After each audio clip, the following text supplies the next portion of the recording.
still looks less than what it was when we had the shooting range.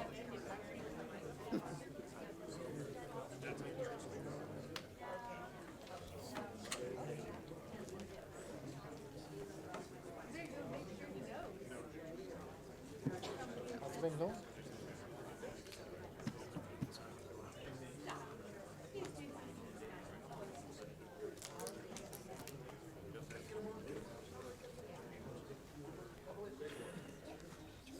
Okay.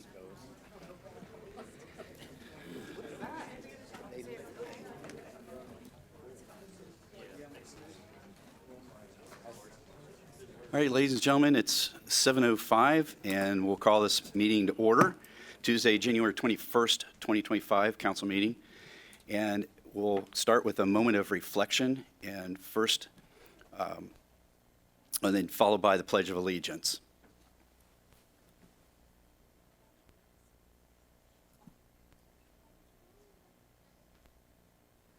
All right, at this time, I would like to have Vandalia Boy Scout Troops 307 come to the podium, and they will start us and lead us into the pledge.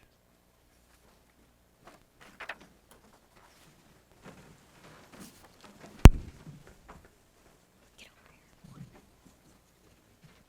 1, 3. Listen to the pledge. Ready? 1, 2, 3. I pledge allegiance to the flag of the United States of America and to the republic for which it stands, one nation, under God, indivisible, with liberty and justice for all. Very good. Thank you, gentlemen. Appreciate that. But that was a nice little change. All right, we go into approval of minutes. There's none to be approved. And that leads us to communications, petitions, and awards. And we have several tonight. Mr. Althouse. And Your Honor, just before we do that, if I can just make some notations here. So for those residents who may be online or that are present here, we are aware that there is a significant power outage in the eastern side of the city, as well as several adjoining communities. And obviously this time of year and this evening with extremely cold weather, our fire departments and police departments have been in contact with the county's emergency management authority. And so we have made the determination we will be opening up the recreation center as a warming center for those residents who do not have electricity or heat. And so residents may respond to the recreation center for a warm place to be until the power is restored. And we'll be keeping residents updated via social media and our news outlets. Very good, thank you. If you want to inform any neighbors or family of that, sure, pass that along. Thank you. All right. We have several individuals to introduce tonight. The first one being Landon Oliver. He's our Vandalia Recreation Custodian. Landon, if you would please stand. So Landon Oliver is a 2024 graduate of Butler High School, where he was an honor roll student. He participated in concert band and played on the football team during his time at Butler. Landon began working at the Recreation Center as a part-time fitness attendant in February of 2022 and moved into a part-time custodian role in September 2022. Landon started his role as a full-time custodian at the Recreation Center on January 6th of this year, and he currently resides in New Carlisle. So Landon, welcome to Vandalia, and thank you for joining us as a full-time employee.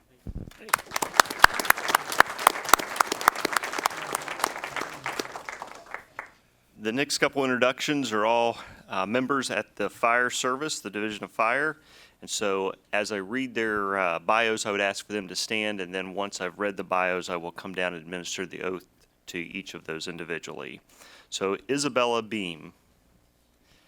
So Isabella, or known as Izzy, right, started with the Division of Fire as a part-time employee in May of 2024. Izzy is a graduate of Kettering Fairmont High School in Kettering, Ohio, and attends Sinclair Community College, where she has already obtained her EMT Basic and Firefighter 2 certifications. Izzy will continue her education working to obtain her paramedic certification. Izzy delivers top-tier service and will continue to be an asset as she moves to her full-time role with the Division of Fire. So congratulations on your full-time employment with the Fire Division.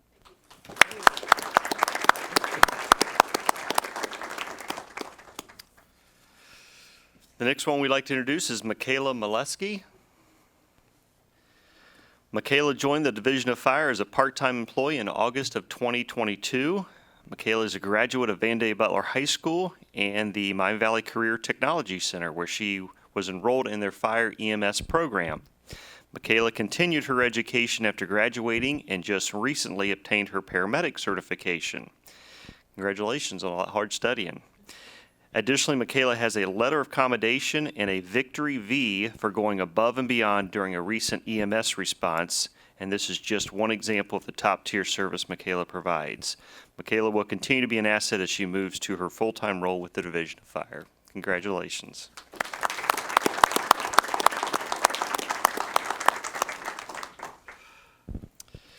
And Kyle Smith. Kyle joined the Division of Fire as a part-time employee in August of 2020. Kyle is a graduate of Vandalia Butler High School and the Miami Valley Career Technology Center, where he was enrolled in their fire EMS program.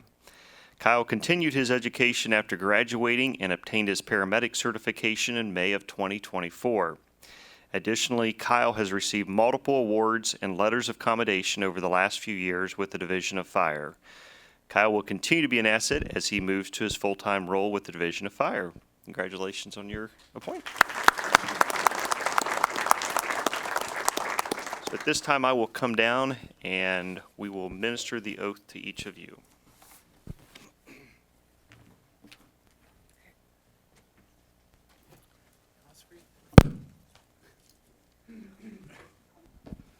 So Isabella, I will meet you over here in front of the screen and we will administer your oath.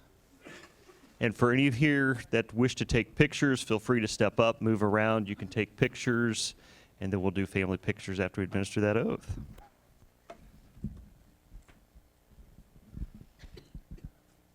All right, Isabella, if you will raise your right hand and repeat after me. I state your name. I, Isabella Beam, Solemnly swear solemnly swear that I will support the Constitution that I will support the Constitution and will obey the laws of the United States and will obey the laws of the United States and of the state of Ohio. and of the state of Ohio, That I will, in all respects, that I will in all respects observe the provisions of the Charter observe the provisions of the Charter and ordinances of the City of Vandalia, and ordinances of the City of Vandalia, and will faithfully discharge and will faithfully discharge the duties of the office of Firefighter, Paramedic, EMT.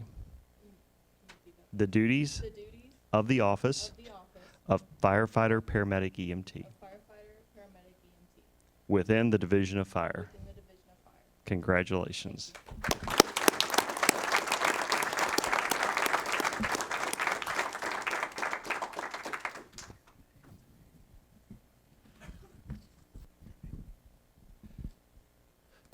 All right, so any family want to do pictures, we can pause right here. Come on in, we'll get some pictures.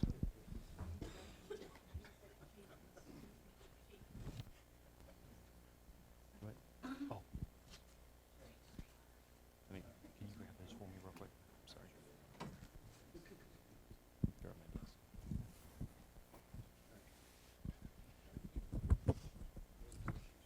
Isabel, if you'll come over, I'm going to have you sign your oath.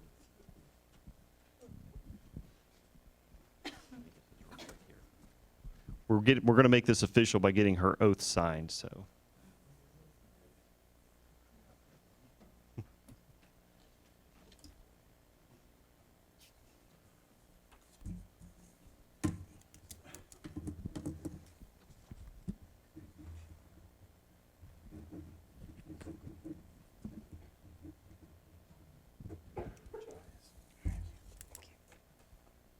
Thanks, sir.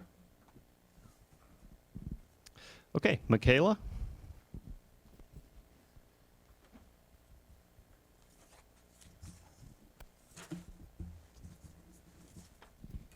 Michaela, if you'll raise your right hand and repeat after me.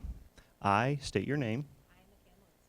Solemnly swear that I will support the Constitution and will obey the laws of the United States and of the state of Ohio. That I will, in all respects, observe the provisions of the Charter and ordinances of the City of Vandalia, and will faithfully discharge the duties of the office of firefighter paramedic within the Division of Fire. Congratulations.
All right, Kyle, have you step on up?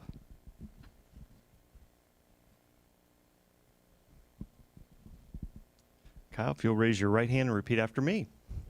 I state your name, I, Kyle Smith, solemnly swear solemnly swear that I will support the Constitution that I will support the Constitution and will obey the laws of the United States and will obey the laws of the United States and of the state of Ohio, and of the state of Ohio, that I will, in all respects, that I will in all respects observe the provisions of the Charter observe the provisions of the Charter and ordinances of the City of Vandalia, and ordinances of the City of Vandalia, and will faithfully discharge and will faithfully discharge the duties of the office the duties of the office of firefighter paramedic of firefighter paramedic within the Division of Fire. within the Division of Fire. Congratulations.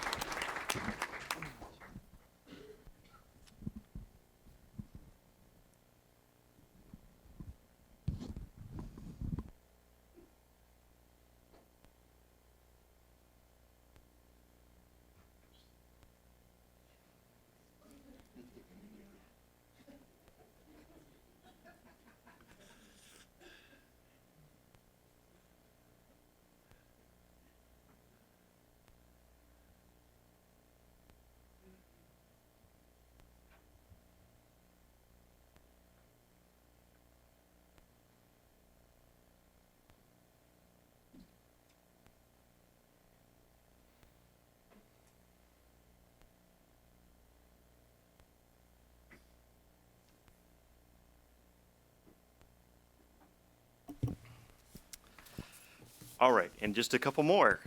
So not only is it an exciting time to welcome several new members to our staff, but we also have two very long-term employees who have recently retired, and we do want to recognize them this evening and their many years of service, dedicated service to the City of Vandalia. So our first one is Captain Chad Garver with the Division of Fire. So Captain Chad Garver is retiring after an impressive 30 years of dedicated service to the fire and emergency medical services community. Chad's a proud graduate of Vandalia Butler High School in 1991, and he began his career in 1994 as a paid on-call firefighter EMT and quickly rose to the rank of lieutenant. In 2003, he was hired as a full-time firefighter paramedic, a role in which he excelled, and in 2011 was promoted to fire captain. Throughout his distinguished career, Captain Garver has held pivotal roles, including command of the 2nd Platoon Shift Commander and serving as the Division of Fire's Emergency Medical Services Coordinator and Training Officer. His leadership and extensive knowledge have shaped the department's approach to EMS, enhancing the overall service delivery to the community. Captain Garver's dedication to professional development is evident in his numerous licenses and certifications, as well as his bachelor's degree in fire and EMS administration from Columbia Southern University. His contributions have been recognized with multiple honors, including Command Officer of the Year, several life-saving awards, unit citations, and letters of commendation.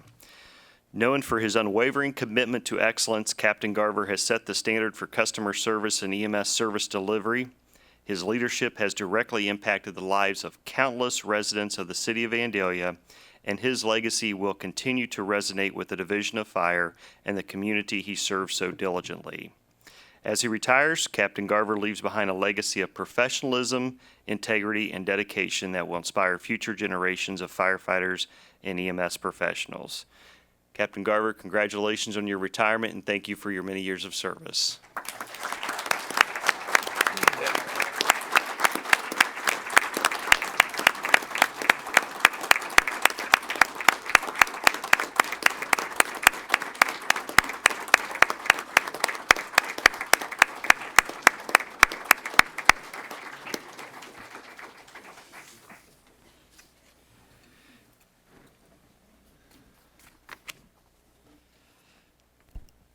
You're welcome to get pictures in front of the backdrop.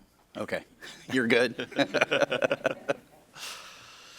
And a second member from city staff that has retired here recently is Division Police. So Officer Joseph Manning.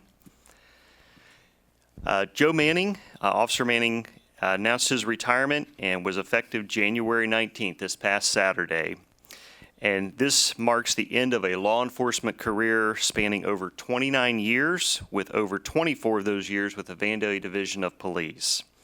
Officer Manning obtained his Associate of Applied Science from Sinclair Community College in 1993 and a Bachelor of Science from University of Cincinnati in 1995. He graduated from the Ohio State Highway Patrol Academy in April of 1996 and began his career with the Miamisburg Police Department. Officer Manning has served in many capacities during his time with the division, including a field training officer. In fact, many of our officers that you may see standing here tonight, he helped train them. Bike patrol officer, an evidence technician, tactical operator with the Regional Emergency Response Team, detective, and has most recently served as a member of our Employee Wellness Committee. Please join me in wishing Joe good health, great happiness throughout his retirement and future endeavors. Joe, on a personal note, thank you for your steadfast commitment to come in and be here every single day, no matter how hot or cold it was, to get out there and serve the residents of our community. And we wish you all the best in your retirement. All right, Joe.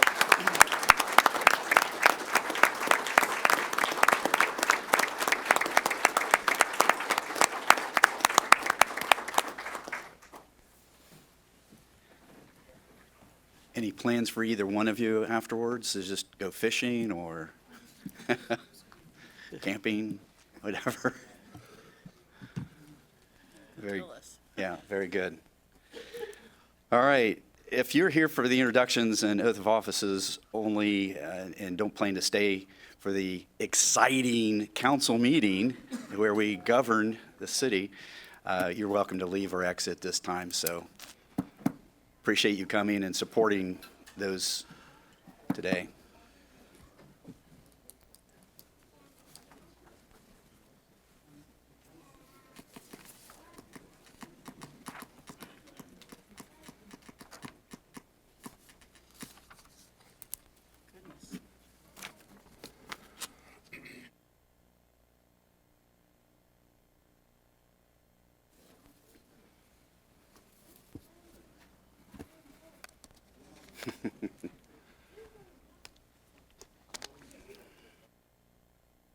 Yes. I really am. It's What a great support system, too, for Right, yeah. those that are here.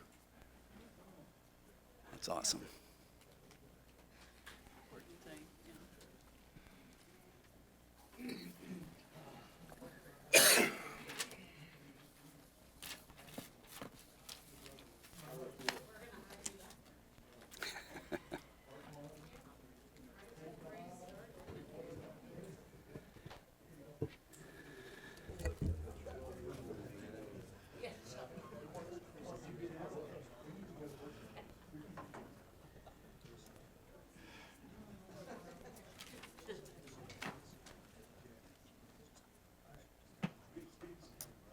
All right, that seems to be it then. All right. There's no public hearing tonight, and that brings us to comments from interested citizens. And I'd like to go over a little something that's been out there last few meetings, and the city meeting decorum and explanation. In the recent months since January 2024, it's been advised by legal counsel that we follow our 1984 ordinance that asks citizens to follow a certain protocol or decorum, which means essentially being polite, while addressing city council at a meeting during what is called the citizens' comments. Over the years, there have been a few times during citizen comments that speakers have engaged in uncharacterized behavior, causing heated debate and arguments. Although a little more relaxed during a town hall meeting, that still goes with guidelines. The purpose and intent of the citizens' comments at a council meeting is to give the public a chance to directly address council with their concerns and/or comments. This can both be positive and/or unenthusiastic responses to topics or other matters at hand. This is typically not the forum to debate, but rather to inform the council what is on the citizen's mind. Additionally, questions can be raised, but not necessarily a question and answer forum. However, depending on the question, it can be answered. Ideally, the citizen should directly address the council and not necessarily an audience member. Preferably, it's best to direct comments toward the chair of the meeting. That's typically the mayor, and then council as well. I recently took a cue from a citizen who spoke at a recent council meeting. He said he felt that the ordinance language did make him feel like he couldn't speak his mind. I agree with this statement, and it does sound a little antiseptic and very strict language of the ordinance 8401. Therefore, I asked the mayor that if he would allow me and staff to help soften the language. I wanted to convey the intent of the ordinance without making it sound so formal, and yet still remain the decorum for speaking. I tried to word it to where more fitting to encourage and help people, remind people the best way to address council in an orderly, polite way. Other municipalities have provided this rule as well. It's called rules of engagement, and that's like Kettering. All meetings wherever you go typically follow the Robert's Rules of Orders. This is recommended standard or guideline on how to conduct meetings. This helps guide the speaker to the etiquette of speaking at the meeting. Then there's the timeline portion. Again, Robert's Rules of Order recommends 5 to no more than 10 minutes per speaker in a public meeting, quote unquote. Our ordinance states 5 minutes is the limit. I suggested the language be changed to as briefly as possible to help allow others to speak and hopefully without repeating exactly what other persons have said. It can be implied that briefly means typically around 5 minutes. And a lot of the meetings that I've seen people talk has been around that time frame. So I found it interesting too that the reason that it's that most adults have a attention span of about 5 minutes. I know that kindergartners have a smaller attention span of like just a few seconds. But the exception to this will be when it's obvious where there's citizens wishing to speak at meetings, such as tonight. Then the mayor and vice mayor most likely will limit the comments to specifically the 5 minutes by indicating that time in advance. This is so everyone who came to speak has that opportunity and chance to speak. Or they can come back up and finish adding to their earlier comments. I attended the planning commission meeting and somebody had stepped up and made a comment and left out something, so they came back up and finished their comments. If it takes all night, we're here. If that's what it takes forever to hear everybody. At least we've given that reasonable amount of time to speak. Many of you have written emails, so perhaps maybe just highlight those emails because we have seen those. Fortunately, this has been reviewed by Mr. McDonald and has cleared this language appropriate as to the intent of the ordinance. However, to be fair and consistent, we should continue to read this at each meeting. At times, when necessary, the mayor may specifically advise the public of the 5-minute limit. And now for the paraphrasing of the ordinance. At this time, we welcome comments from interested citizens. As you come to the podium, please clearly state your name and address for the record. We further ask those who speak to please follow the etiquette of communicating with respect to others. As a courtesy, please try to stay on topic with your statements while you directly address me and/or counsel. A reminder, this is not a forum for arguments. In the effort to give all citizens the opportunity to express their thought or concerns, we ask you keep the comments as brief as possible. And as tonight, since there's a number of folks, we'll do the 5-minute time limit. All right. Anyone wants to step to the podium, please give your name and address for the record.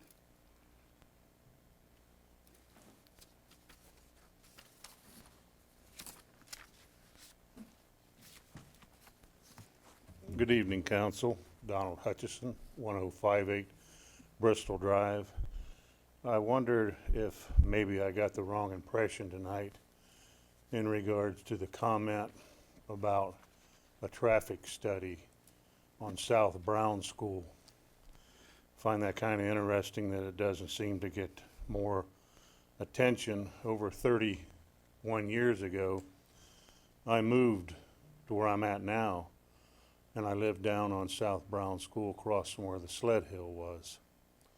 There was many times when, at that time, when they would have calamities on 70 and 75, when it was possible that I could not even get out of my own driveway. Not all the time, but there was plenty of times. And since that time, those occasions of the traffic from items on the interstate system have got even worse at times. I'm sure you at times might have been over in that area. And when you think of that many homes, I know this is going to be talked on later, when you get that many homes going in one area, and you get all the suppliers from all the concrete trucks, all the materials going in there, all the workers, and then you could end up having that issue. I would not want to be one that was down there. And another thing is, they talk about the fact that Foxfire was all custom home builders. Custom home builders, let me just point out one thing that I've encountered in the past. When you come to dealing with your subcontractors, they give more respect, I've noticed, to the people who live in the development in regards to hours they work, so that they give the people that are coming in and getting a newer home a more tranquil place to live in. When you're dealing with what is understood in the industry as production builders, they do not, as a general rule that has been known, abide by the same items of specific hours of going home at a certain time, not being there on the weekends. The conditions in the roads where the people that are in there with their new homes bought, they live with a much more problematic condition than those that are around custom builders. Not cutting down one as opposed to the other, but it is what it is. And I just want to say that when they get to dealing with talking about a traffic study, such as the gentleman made light of, I might say I might have interpreted that wrong. Understand that it's only getting worse and worse. We've got a place down south here called Dayton. And throughout my whole life, I've seen how that place, the road, no matter how big they make it, no matter how many exits they get rid of, they never stop working on it. It only gets worse. They may take care of some of the infrastructure for the street that's right outside of Foxfire as part of their requirement. But there is no doubt that as time goes by, the people who live further up and down Brown School will get part of their road taken, part of their yards taken away to make it wider and wider due to the conditions that will eventually come that way. And before you know it, it'll be that way. So just please take a little bit more consideration in regards to the traffic study. Because it isn't just gonna last for 5 years, it's gonna get worse. And if they don't go and dress with something down there where Little York comes in, sometimes when you have emergencies, fire, police, where are they gonna go? How are they gonna get down there? Very limited access, very limited. Thank you. Thank you.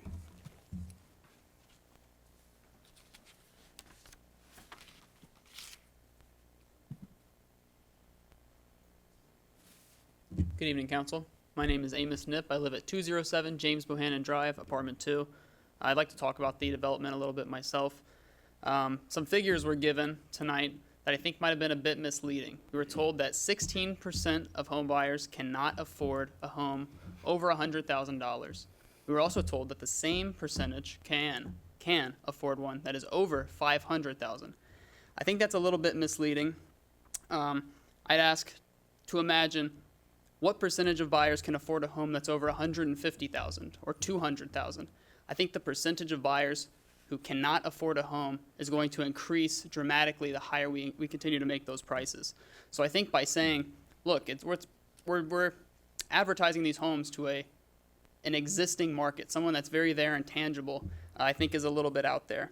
I also think that calling the homes affordable when they're $300,000 to $500,000 might be a little bit off as well, especially whenever this comment was made relating to young home buyers and senior home buyers. It just doesn't sit super well with me. I think that growth in Vandalia is overall a good thing, but I don't want to pawn off Vandalia's culture in order to accommodate it. Thank you, Council. Thank you. Anyone else?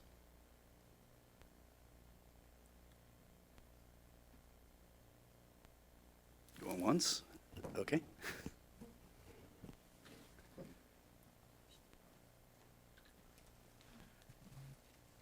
Alex Gunardre, 751 Foxfire Trail. I'm not opposed to growth, the city growing residentially and commercially, but I think it needs to be done, that you guys do it in a very tactful way. I know eventually that South Brown School Road is going to eventually be developed, okay? That's fine, but as I think I sent an email to all of you guys today, we really need to be, I'm adamant that you guys need to demand a traffic study, an independent traffic study about that. And as this gentleman said a few minutes ago, if you go up and down Brown School Road, you hit 3:30, you hit rush hour, it's backed up both ways with ample traffic.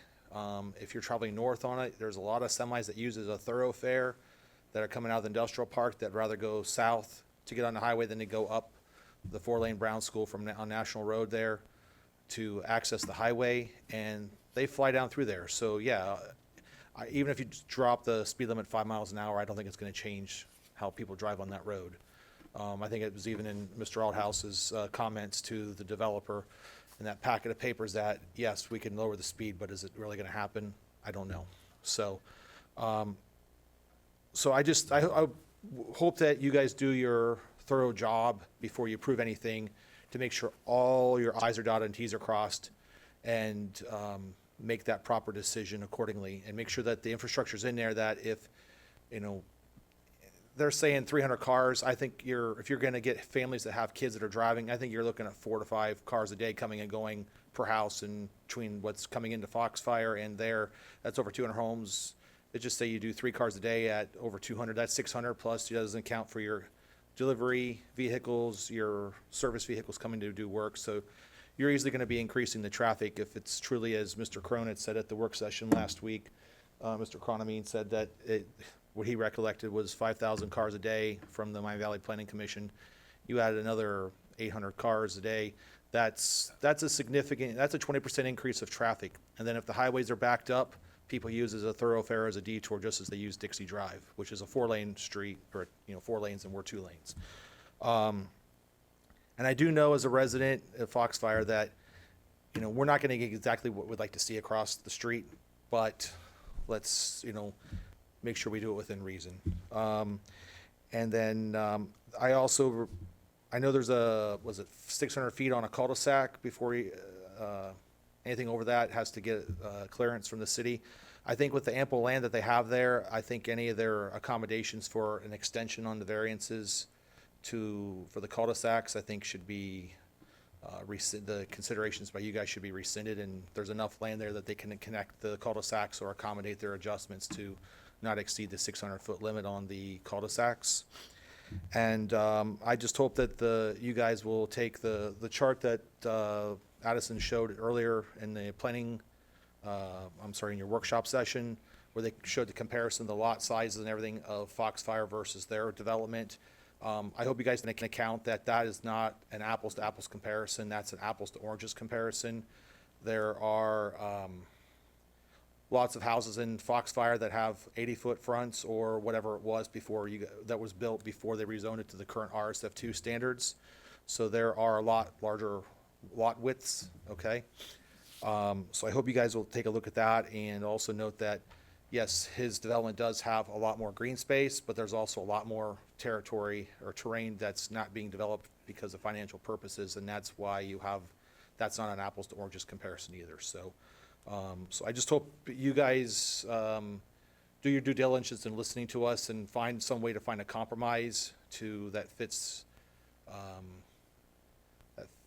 that fits, and that, you guys make the proper decisions that in 15, 20 years, the people that have replaced you up here don't have people coming up and saying, why did they do that? Why is it this way? And blame the future city council. So, thank you. Thank you.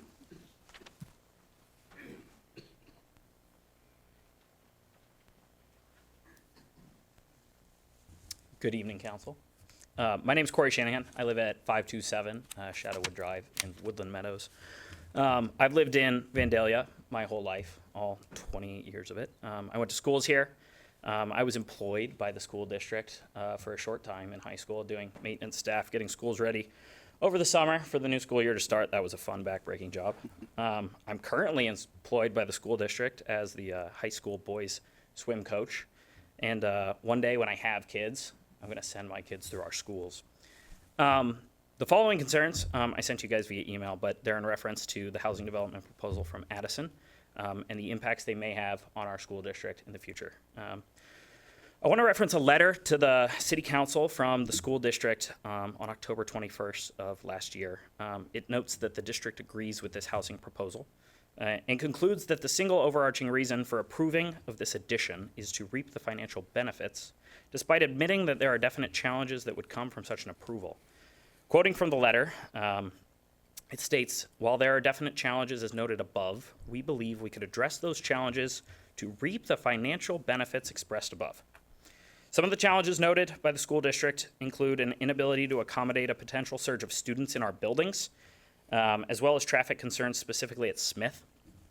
The following questions are kind of meant to ensure that our council has done its due diligence before considering the proposal. Some to the likes of whether or not a cost analysis has been performed on the solutions that would be required to solve building space issues to accommodate the surge of students noted by the school district in their letter. The district notes a likely need for modular classrooms. Does the council know how much these would cost, where they would be located, and the impact that these would have on the learning environments of our students in our community? I got to be part of, although a shortened period of time when the high school was being finalized, the trailer classrooms and some of the temporary spaces.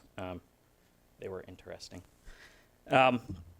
Furthermore, has the district budgeted for construction work to accommodate potential traffic flow issues at Smith?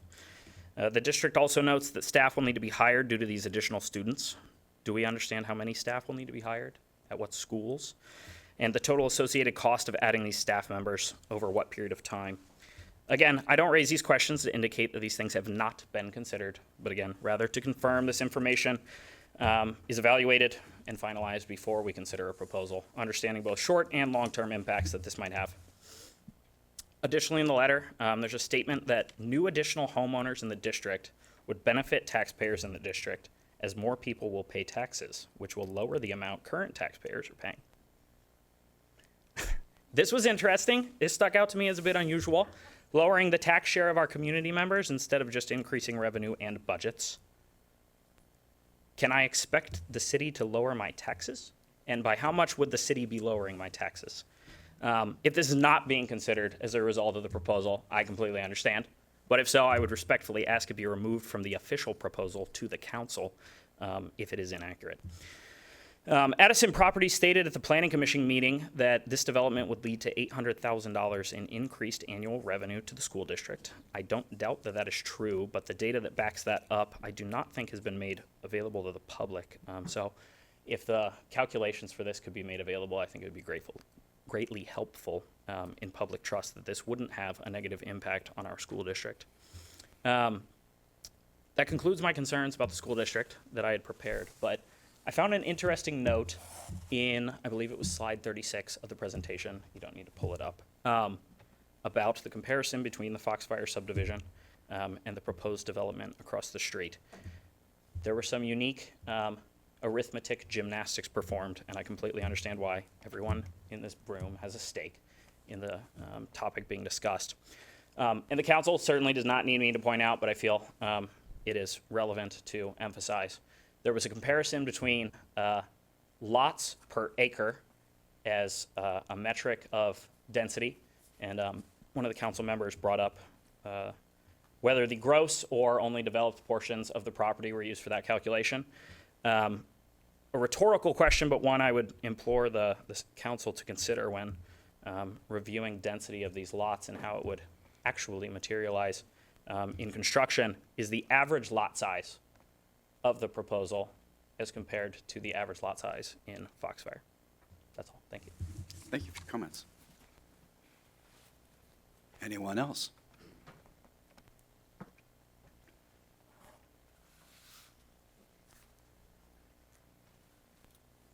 Good evening, Council. Excuse me.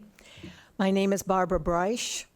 I live at 898 Deerhurst, first house, south side of Foxfire, and probably our house, along with a number of others, will be most impacted with the building of the new subdivision.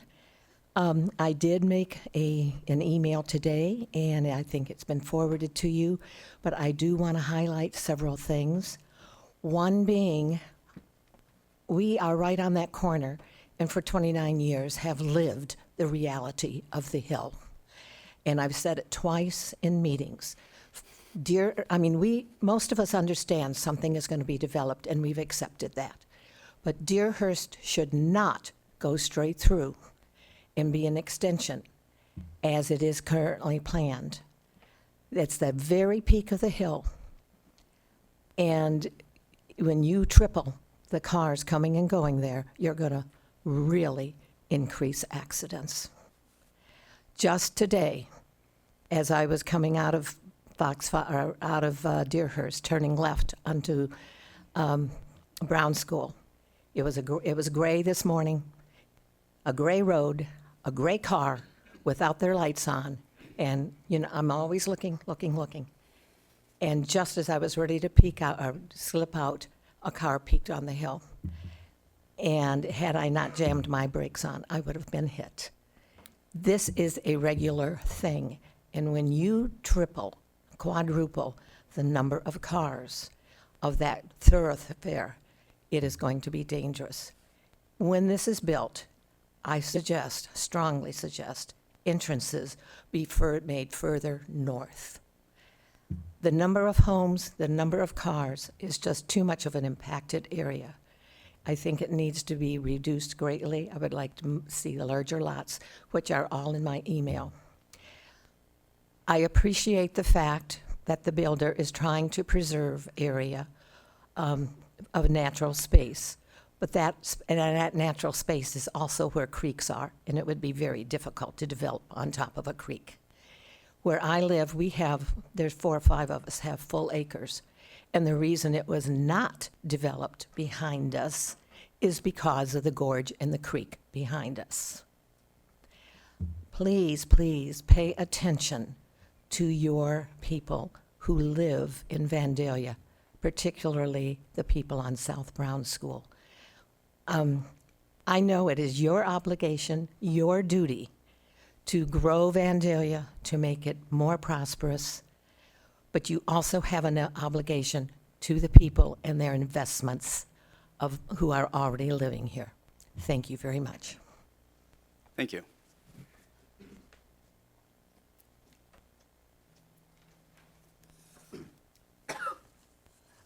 Good evening. Robert Shanahan, 7733 South Brown School. Addison Properties and the Planning Commission claim that all concerns have been mitigated by creating a PUD, a planned unit development, that this locks in all design considerations and details into perpetuity. The city readily admits, though, that Addison Properties or Arbor Homes or anyone is free to request any changes in the future by pushing said changes through the Planning Commission City Council approval process, just like this PUD is being looked at tonight. How many people here can drive past the neighborhood and tell if it's been developed under a PUD or not? I don't think anyone can. A PUD won't make the traffic situation any better. It won't improve the view out my front window or the stormwater drainage. It won't magically make classrooms and new teachers appear and pay for them. And I don't feel it is reason to approve this proposal, the same proposal that already has been unanimously rejected last fall. The 2000-year comprehensive plan stated that South Brown School Road and Little York Road were listed in the top 5 congested areas and areas where the most frequent number of car crashes occurred in Vandalia. That was 25 years ago, and traffic in this corridor has increased exponentially since then. And we are going to be adding approximately 500 more cars. Developer states that the single-family homes that will be constructed will rival Foxfire homes in size, elevation, and building materials on lots that are fractionally larger than the size of a single tennis court, with a small offering of designs that average 2,160 square feet. However, as Addison Properties stated at the Planning Commission meeting, if buyers want small 1,200 square foot patio homes, they will build small 1,200 square foot patio homes, regardless of what we say. All proposed storm sewers ultimately end up in one of 6 detention ponds that will concentrate stormwater discharge either into Poplar Creek or directly into the ravine leading to the railroad tracks to the east of the property. This disrupts the current natural stormwater flow over thousands of linear feet across the northern, eastern, and southern boundaries of the property to just 4 narrow channels, 3 on the east and 1 on the north, in direct violation of Ohio's drainage laws, which state that water should enter and leave a property where it did prior to earth-disturbing activities. Many of the adjacent properties rely on private water wells, and surface water disruptions such as this can affect their viability. The plans also indicate that there are 2 isolated wetlands present in the proposed development area. Under the Ohio Isolated Wetland Law, the following activities are prohibited without obtaining the necessary permits. Number 1, draining or diverting water. Altering the water flow into or out of an isolated wetland, which can significantly impact its water levels and the survival of wetland plants and animals. Number 2, degrading water quality. Introducing pollutants such as chemicals, sediment, or excess nutrients into an isolated wetland can harm aquatic life and impair the wetland's ability to filter and purify water. 3 of the proposed storm drains, each leading from one of 3 separate proposed detention basins, are to be located uphill of one of these isolated wetlands. The 2000 comprehensive plan also states there are environmentally sensitive areas in Vandalia located east of I-75, including wetlands, floodplains, rangelands, and forest land, and rivers and streams. They also states federal law requires no net loss of wetlands. Thirdly, it states as development occurs in these areas, these wetlands should be monitored to ensure that they are not destroyed in the development process. And finally, and most importantly, development should be large lot and intense development should be discouraged. Within 5 miles of this building, there are literally hundreds of lots in existing developments, such as Copperfield, Foxfire, Yorkshire Reserve, the Reserve at Park Place, and more, already approved and just waiting for someone who desires to live here to begin construction. Why are we so insistent on approving more lots that will remain empty for who knows how long? As already been mentioned tonight, Foxfire has been in development for 30 years. Thank you. Thank you for your comments. Anyone else say it on auction? Going once, going twice? All right, we'll continue with the meeting then. Thank you for all comments. This brings us to the city manager's report. Mr. Althouse. Thank you, Your Honor. Just one item to note tonight, and this is a reminder for all residents of snow removal processes here in the city. With the likelihood of more snow being forecasted into the future, the City of Vandalia is asking residents to do their part to help us all get through the blustery, cold conditions. Make sure your sidewalks are cleared as soon as it is practical. City ordinances require property and business owners to keep their sidewalks clear of snow. If possible, move your car off the street when snowfall is heavy enough for plows to be out. By parking in your garage or driveway, you will help us clear the snow more quickly and your car won't be stranded at the curb. And then when clearing snow from driveways or sidewalks, do not move snow into the street. This creates an obstacle and a hazard for passing motorists and makes the roads extra slippery. And then finally, we ask all residents and motorists to give snow plows plenty of room to operate. The plow driver's field of vision is limited. If you can't see the plow truck's side mirrors, the truck driver can't see you. We always recommend staying 2 to 3 car lengths behind the plow. Snow plows travel well below the posted speed limit, so be patient. Provide plow drivers the room they need to complete their work. Try not to pass the plow and watch for sudden stops or turns. That's all we have. All right, thank you. And snowplow drivers are unsung heroes, and it's not easy. I've done that before, and it's long and arduous commitment. Okay, no action items tonight, and that brings us to old business this evening, which brings us to resolutions. Resolution 24R07. Mr. McDonald, title only, please. What did I say, 24? I did the same thing as the mayor did last time. Okay, that's number one. Keep track for me. Okay, let's try that again. 25R07, title only. I was really confused. I didn't know what to read. I was still stuck on the snowplow. A resolution authorizing the purchase of a Toro Groundmaster 4000D requested by the Parks and Recreation Department from Century Equipment, a Jerry Pate company, at the Sourcewell Cooperative Purchasing Contract bid price of $96,932.18, and requesting council declare the current 2016 Toro Groundmaster rough mower being replaced surplus property. All right, Mr. Althouse. Thank you, Your Honor. The Parks and Recreation Department is requesting to purchase a Toro Groundmaster 4000D rough mower from Century Equipment, a Jerry Pate company, through Sourcewell contract 031121-TTC at a total cost of $96,932.18.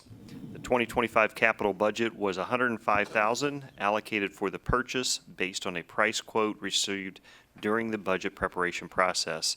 This specialty piece of equipment provides versatility when mowing fairway rough areas, following the contour of the terrain so there isn't scalping of turf.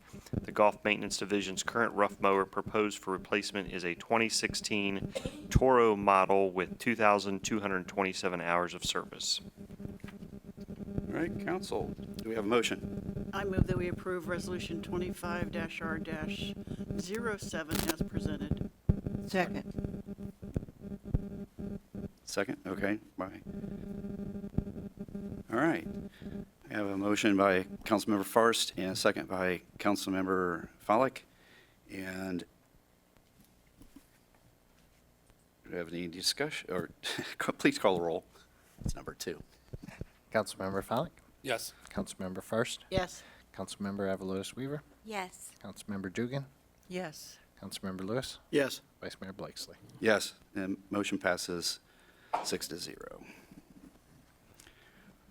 Now on to resolution 25R08. A resolution authorizing the purchase of a Toro Greenmaster 3150Q requested by the Parks and Recreation Department from Century Equipment, a Jerry Pate company, at the Sourcewell Cooperative Purchase Contract bid price of $50,762.25, and requesting council declare the current 2007 Toro Triplex T mower being replaced as surplus property. Mr. Althouse. Thank you, Your Honor. The Parks and Recreation Department is requesting to purchase a Toro Greenmaster 3150-Q triplex T-mower from Century Equipment, a Jerry Pate company, through Sourcewell contract number 031121-TTC. Total cost of $50,762.25. The 2025 capital budget was $60,000 allocated for the purchase based on a price quote received during our budget preparation process. This specialty piece of equipment provides versatility in the ability to mow tees, green banks, and collars. The Golf Maintenance Division's current triplex T-mower is a 2007 Toro model with 3,685 hours of service. All right, do I have a motion? I make a motion that we accept Resolution 25-R-08 as written. Second. Okay. Have a motion by Councilmember Dugan and second by Councilmember Lewis to approve Resolution 25R8. Any questions, comments on that one? Okay, hearing none, please call the roll. Councilmember Fairst, Yes. Councilmember Avalotis Weaver, Yes. Councilmember Dugan, Yes. Councilmember Lewis, Yes. Councilmember Follak, Yes. Vice Mayor Blakesley. Yes, and the motion passes 6-0. Brings us to Resolution 25R09. A resolution to continue let's try that again. Yeah. A resolution to continue participation in the multi-jurisdictional plan in conjunction with the Montgomery County Office of Emergency Management. Mr. Althouse. Thank you, Your Honor. This resolution will allow us to continue our participation in the Montgomery County Emergency Management Authority's multi-jurisdictional hazard mitigation plan. The hazard mitigation plan includes all hazards to which Montgomery County and its municipalities are susceptible as per Section 322 of the Robert T. Stafford Disaster Relief and Emergency Assistance Act. The plan includes goals, objectives, and strategies to mitigate against the hazards that have been identified in the county, including the City of Vandalia, have been developed, and mitigation measures for the city and surrounding areas have been analyzed and prioritized and then worked into the city's emergency operations plan. The City of Vandalia commits to implement the actions to the extent feasible and in a manner consistent with the City of Vandalia's needs, resources, and responsibilities to lessen the vulnerability of the community to the impact of disasters as established in the 2024 Montgomery County Natural Hazard Mitigation Plan. Tornado warning and public notification has been the project we have committed to for the past 5 to 8 years. We continue to work to identify funding that would assist us or allow us to cover the cost of adding 2 outdoor warning sirens in the area of City Building, St. Christopher, or Jeffers Park, and secondly, to add a siren that would be a cost shared with the county to an area near Art Van Atta or the dog park. Very good. Do I have a motion? Your Honor, I'll move to approve Resolution 25R09 as presented. Second. We have a motion by Councilmember Follak and a second by Councilmember Lewis. Is there any comments, concerns? All right, please call the roll. Councilmember Avalotis Weaver, Yes. Councilmember Dugan, Yes. Councilmember Lewis, Yes. Councilmember Follak, Yes. Councilmember Fairst, Yes. Vice Mayor Blakesley. And the motion passes 6-0. There's no ordinances in the first reading. There's no ordinances in the second reading. And that brings us to emergency ordinances. There is one, and that is 2501. Mr. McDonald? An ordinance approving individual assessment amounts and directing the finance director or her designee to certify the amounts to the county auditor for collection and declaring an emergency. All right. Mr. Althouse? Thank you, Your Honor. This emergency ordinance assesses properties for delinquent accounts related to stormwater fees, trash collection, delinquent sewer and water, weed cutting, and property maintenance. All right, and because this is a emergency ordinance, I will open a public hearing for ordinance 2501. If there's anyone in the audience that would like to address council on this legislation, please come up to the podium, state your name and address, and make your comment. Seeing none, we'll close the public hearing, and we'll ask for a motion. I move that we approve ordinance 2501 as an emergency. Second. All All right, we have motion by Councilmember Forrest and second by Councilmember Dugan for emergency ordinance 2501. Please call the roll. If there is no other questions or comments. All right, go ahead, call the roll. Sorry. Councilmember Dugan, Yes. Councilmember Lewis, Yes. Councilmember Follak, Yes. Councilmember Fairst, Yes. Councilmember Avalotis Weaver, Yes. Vice Mayor Blakesley. Yes, that motion passes 6-0.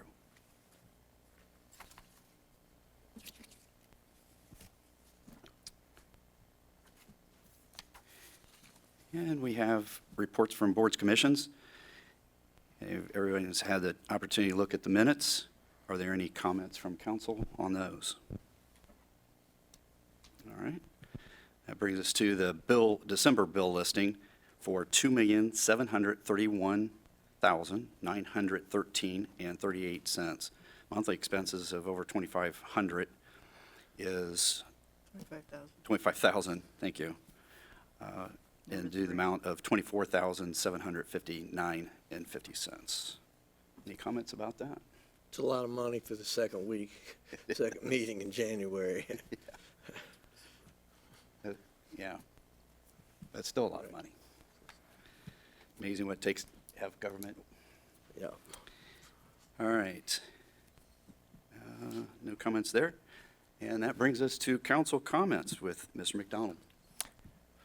Nothing tonight. Thank you very much. Okay, thank you. Mr. Althouse.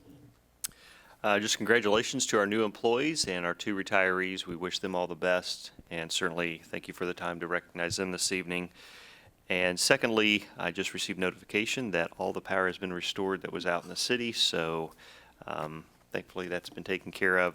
And just encourage residents, if you, during this cold season, check on your neighbors, keep an eye on them, especially those that are elderly. Make sure that their needs are being taken care of during this cold weather season. Thank you. Very good, thank you. My first meeting of the year and your second one. Getting off to a good start. All right, Councilmember Dugan, anything tonight? Well, I'll echo that. I want to welcome the new employees and especially congratulate Captain Garver and Officer Manning for their retirement. I hope they enjoy it. Very good. Councilman Lewis. The same, and congratulations to Captain Garver and Joe Manning. Worked with them for a lot of years, and they're good guys, and I hope they enjoy their retirement as much as I do. Very good. Councilmember Follak. Thank you. Just also to echo the congratulations to both retirees.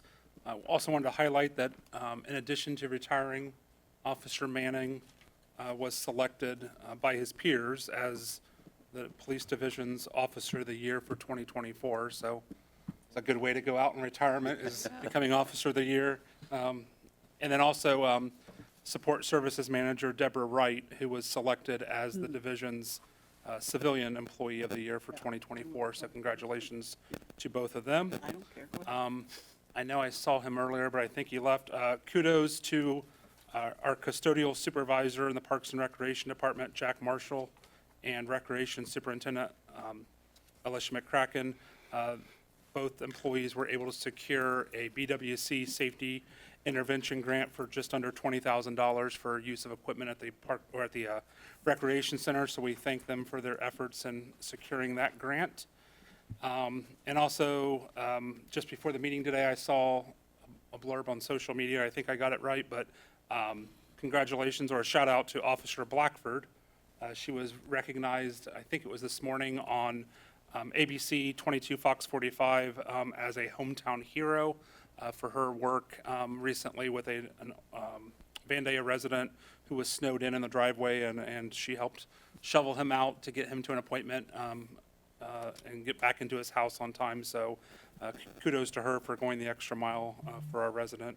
And lastly, I just want to again acknowledge, I know I did last meeting, but our Public Works and Parks and Rec departments for the snow removal efforts, but then also our Public Works Department, who have been busy with repeated water main breaks over the past couple nights and over the past week. So thank you to all the personnel involved in that job that most people don't want to do. So we appreciate their efforts to keep water flowing to our residents. So that's all I have. Thank you.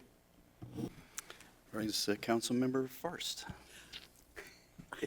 I want to say thank you to the city manager. It's great to have our retirees come in here, and we get to say thank you for all the years to Captain Garver and Officer Manning, and our new employees hopefully get to hear all the accolades to the retirees, and that incentivizes them to give that top-tier service. So I appreciate that.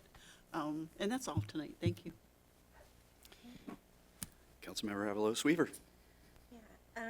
First, I wanted to thank the Boy Scouts, or Cub Scouts, sorry, for coming tonight and saying the pledge. What is it? Or is it the Boy Scouts? Yeah, you're right. Oh, Boy Scouts. Okay, sorry. They look so little when I have a older boy, so from then. So thank you to the Boy Scouts for saying the pledge. Welcome to Landon, Izzy, Michaela, and Kyle. It's always nice to see new faces and people getting interested in the fire department, and also to our custodial work, because that is such an important job, and we appreciate that. And we will miss Captain Garver and Joe Manning. Both of them I've known for decades and are wonderful people that I hope to still see around the community. I would like to make a motion to excuse Mayor Richard Herbst from all meetings tonight. Second? Do I hear a second? Yes. Oh, sorry. I was probably talking over you. All right. Have a motion and a second. All in favor? Aye. Pass 6-0. Also, I just wanted to remind everybody that this week is National Passenger Safety Week, especially for our teens. 56% of teen deaths actually happen as a passenger in a teen vehicle. So just remind your teens out in this weather and with the ice and the snow to please be cautious. Their motto is one courageous voice can change a deadly choice. And I really thought that was kind of impactful when I thought about that, especially since I have had someone who has passed away in a vehicular tragedy before, and I thought that it would be a good time to remind our teens in the community to just be cautious and be that voice that if they're with someone or out, even on these days when we don't have school like tomorrow, driving around, just to be cautious and not be distracted when driving. And that is it. That is all of my, oh, I'm sorry. Thank you so much for the community, for all of your messages and emails, and for speaking. When we have these hard decisions to make and when we are listening, it is really your community that we are making these decisions about, and it is great to hear your thoughts on that and helping to make our decision and pointing out things that we might be missing, or just things to bring to our attention. You know, it's hard to do that, so it's really great that you guys all come out on these freezing cold days and make that time to either speak on it or write us an email.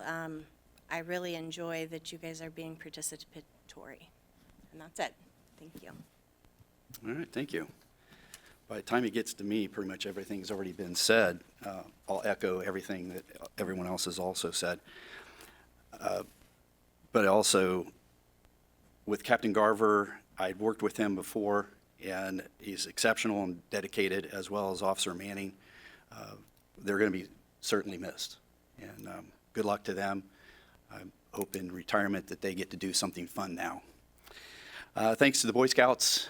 I appreciate you coming in on my invite, and we'll do this again then February 17th, so keep that on your calendar. And thanks for council being patient with me tonight. I think I only had 2, but we'll get better. Oh, 3? I mean, you were keeping count. Darn it. All right. I'll do better next time. All right. Nothing else? That concludes tonight's meeting.